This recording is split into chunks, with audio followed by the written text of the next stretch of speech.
afternoon.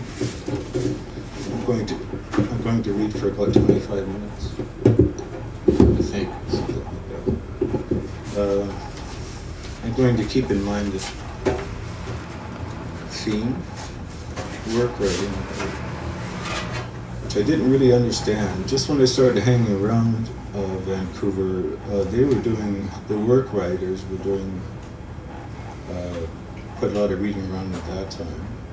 And Tom Wayman and Phil Hall. And nothing against those guys, but it seemed to me that it was mostly about having a horrible job that, as a writer, feeling hard done by about having to do it. And thinking I can make this noble by writing about it.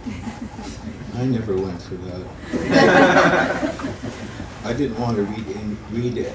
I carried around a chainsaw all day for a while. I don't want to read about that.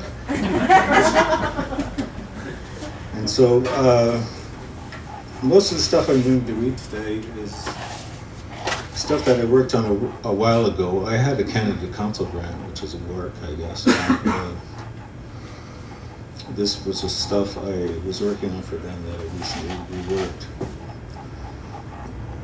And some newer stuff, and a couple sonnets.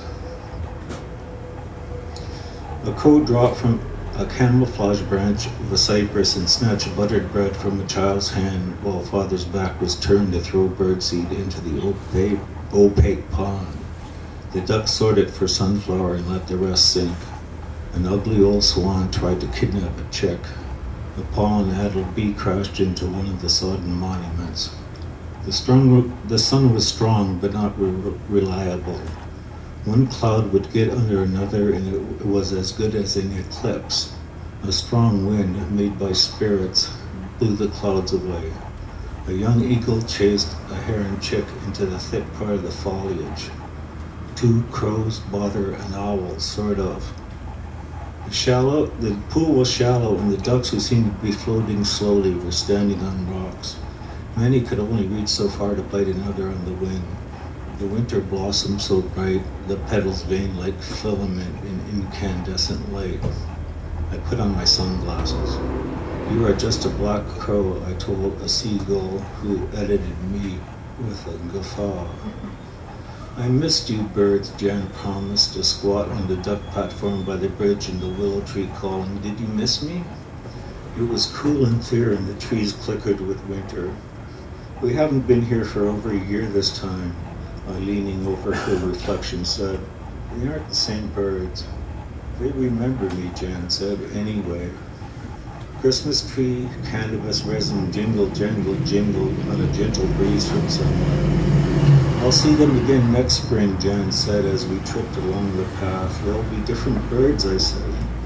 Some little hens, plain brown, nibbled her fingers and quacked, completed. They fill the air with coos and billing. When I suck my teeth, I can taste clove in the amalgam of discount fillings. "Where have you been?" the little birds clackered. Van's second-hand exhaust was set stenciled on the board of a lavender-haired boy obeying the no skateboarding law. I gave him a thumbs up. He gave me the finger. I recovered, but the leaf crashes.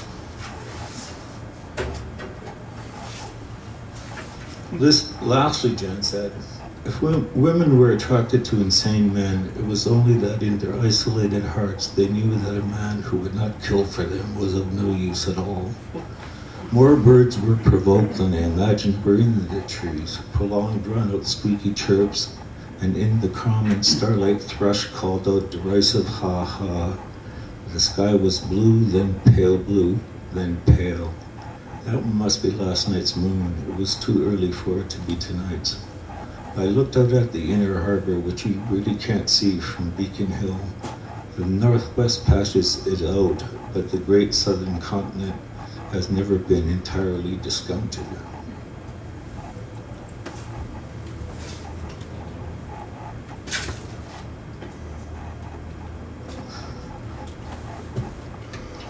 When I lean against a tree, ants crawl off it and onto me. The insects crawling to the root detour into my spacious suit. Ants like feet with eyelash kisses of girls with lilac in their tresses. The ants crawl off me onto grasses on which these girls lean back in dresses, lulled drowsy by sun and wind caresses. The eye-kissed lashes feet impresses. The ants scoot into girls' crevices. Then girls jump up and eat distresses and slap ants dead for ant trespasses. If the ants had taken another route, they might be alive yet.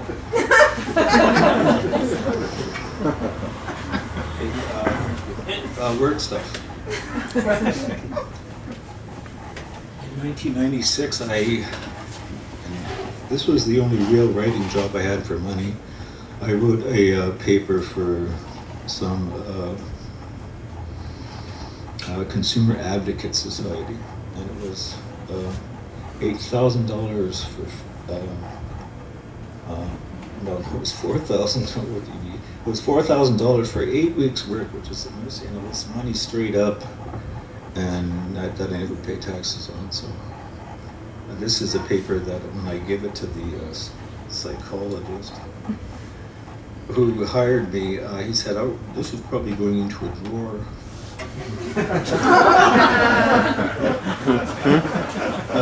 This is the first page of it.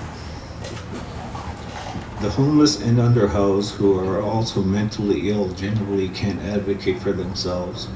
To be disoriented and lost is worse when you don't have a place you can't get help to find. When the room you wake in isn't familiar, you don't know whether you're deluded or have moved. With increased evictions, you lose all possessions. You don't have any more what you don't remember where you put. It may as well have been stolen. If you could remember that it had been stolen, you could stop worrying. Never remembering is never having occurred, and recalling like is as good as if it had. Many people who live in the downtown east side of Vancouver enjoy a standard of living below what the international organizations researching standards unanimously agree to be the poverty level. Many of these people also live with the mental illness. The study is concerned with the housing situation on the downtown east side, the agencies who provide service to the poor and sick, their survival in a transitional economy, and calculating whether some quality of life is possible when you are ill and destitute. There are many views as to why an individual's mental health is tested in modern society. But if you are poor, that is the only one you need. Poverty is the prime issue. The Ministry of Human Resources has stopped differentiating between shiftlessness and personality crisis, between unwilling and unable. This policy does have a downside. And this is another piece I wrote about a job I had years ago, 30 years ago, in Windsor, Ontario, quality control inspector.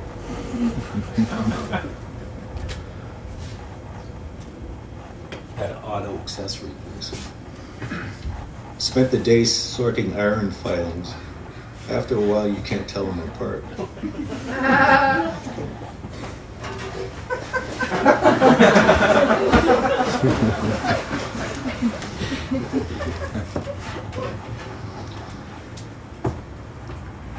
A woman in interrogation talks with two sympathetic cops. "Now what we want," said one, a good cop, "is for you to selectively recall small incidents of the allegedness so that it will be impossible to arrest anyone." "Yes," she said. Red lines like lane markers drawn by attendants succumb to rapture of the deep in the relay pools of the whites of her eyes. Pale irises floated to the surface. "Forget the details," said the other cop. "You were getting sleepy," said the first.